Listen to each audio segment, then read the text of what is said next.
Creating a project folder in Maya is simple and helps keep your projects organized. If I look at this, I can see that in the examples, there's a project folder for each project, meaning that each project has its own set of files. And you can see that all of these folders are automatically created in Maya. You'll notice in homework, there's nothing there yet. To create a project folder, we're going to go like this.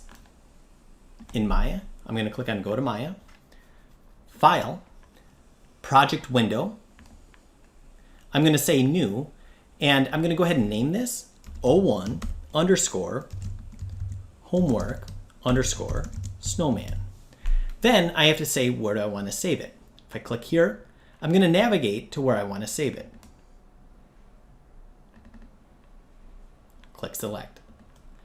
Now I'm saving a project called 01 Homework Snowman on the desktop in my David Bittorf underscore Maya folder. It's automatically going to generate these folders. I'll go ahead and click Accept. Now I can see that in my homework, it made this, and it also made all of these files. So that means that if I go to save my scene, File, Save Scene As, it's saving it in the Snowman Scenes file. So now I can just name it Snowman 001, Save As, and I'm good. If I look at this, I can see that in Scenes, it saved it. If I'm starting a different project, I would have to make sure that I set the projects folder before I begin.